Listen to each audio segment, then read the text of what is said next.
اس کا ترجمہ تصحیح پڑھنے سننے کی سعادت حاصل کریں گے۔ اعوذ باللہ من الشیطان الرجیم، بسم اللہ الرحمن الرحیم۔ واصبر نفسك مع الذين يدعون ربهم بالغداوة والعشي يريدون وجهه ولا تعد عيناك عنهم تريدون زينة الحياة الدنيا ولا تطيع من أغلفنا قلبه عن ذكرنا واتبع هواه وكان أمره فرطا۔ ترجمہ کنز العرفان۔ اور اپنی جان کو ان لوگوں کے ساتھ مانوس رکھ جو صبح و شام اپنے رب کو پکارتے ہیں،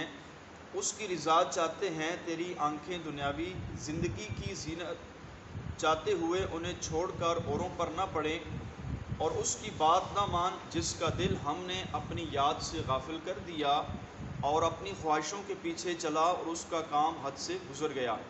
اس آیہ مبارکہ کا شان نزول یہ ہے کہ سرداران کفار جو تھے، ان کی ایک جماعت نے نبی پاک سے عرض کیا کہ آپ کے قریب جو غرباء مساکین صحابہ کرام ہوتے ہیں، وہ کہتے تھے ان صحابہ کرام کے ساتھ بیٹھتے ہوئے ہمیں شرم آتی ہے، چونکہ ہم مالدار لوگ ہیں اور صحابہ کرام غریب ہیں۔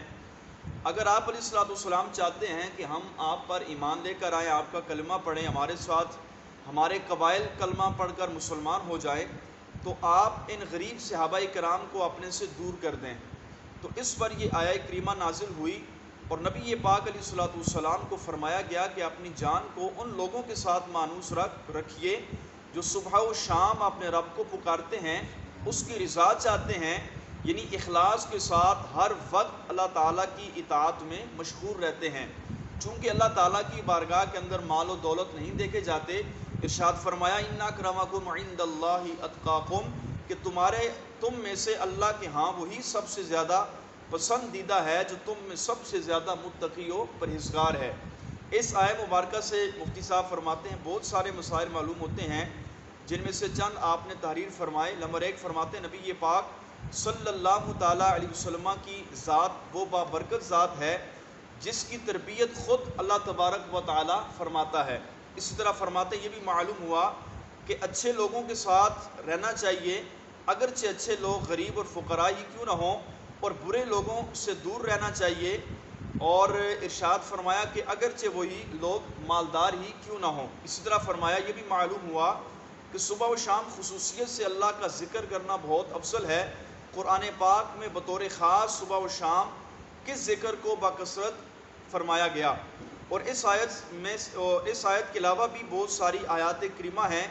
جن کے اندر اللہ تعالیٰ جل جلالہ نے اپنا ذکر کرنے کی ترغیب اپنے بندوں کو ارشاد فرمائی۔ اور یہ بھی معلوم ہوا کہ نبی پاک کو صالحین سے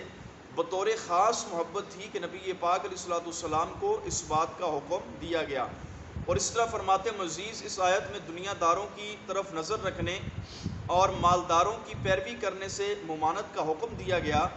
اس حکم میں قیامت تک کے مسلمانوں کی ہدایت ہے کہ وہ غافلوں، متکبروں، ریاکاروں، مالداروں کی نہ مانا کریں، ان کے مال و دولت پر نظریں نہ جمائیں، بلکہ مخلص، صالح، غرباء و مساکین کے ساتھ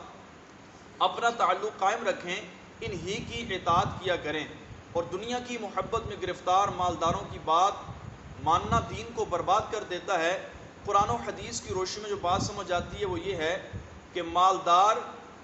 اور مالداری فی نفسی ہی نہ برے ہیں نہ اچھے، بلکہ مال کا غلط استعمال اور ایسے مالدار برے ہیں، چونکہ مالدار عموماً نفس پرستی میں پڑ جاتے ہیں، اس لیے اللہ تعالیٰ نے ان کی مذمت بیان فرمائی ہے۔ اور اسی طرح سے ملتا جلتا ایک اور حدیث پاک میں نبی پاک کا ارشاد ہے، ارشاد فرمایا میری امت میں سے کچھ لوگ علم دین سیکھیں گے، قرآن کریم پڑھیں گے اور کہیں گے ہم امیروں کے ساتھ اس لیے جاتے ہیں تاکہ ان سے دنیا حاصل کریں اور اپنے دین کو ان سے جدا رکھیں، حالانکہ یہ نہیں ہو سکتا، جیسا کانٹے والے درخت سے پھل توڑنے میں کوئی نہ کوئی کانٹا ہاتھ میں لگ ہی جاتا ہے، اسی طرح ان مالداروں کے قریب جانے سے چاہے وہ کتنا ہی بڑا عالم ہو، جب ان کے قدموں میں بیٹھے گا تو فرمایا یہ بھی گناہوں سے نہیں بچ سکے گا۔ اسی طرح حضرت عبداللہ بن مسعود فرماتے ہیں اگر علماء علم حاصل کرنے کے بعد اسے محفوظ رکھتے اور اسے اہل لوگوں کے سامنے پیش کرتے تو علماء زمانے کے سردار بن جاتے، لیکن انہوں نے اسے دنیا داروں پر اپنی دنیا حاصل کرنے کے لیے خرچ کیا، اس وجہ سے ذلیل ہو گئے۔ میں نے نبی پاک کو فرماتے ہوئے سنا جس شخص کی ساری فکر آخرت کے متعلق ہے تو اللہ تعالیٰ دنیا کے غموں سے اس کی کفایت کرے گا.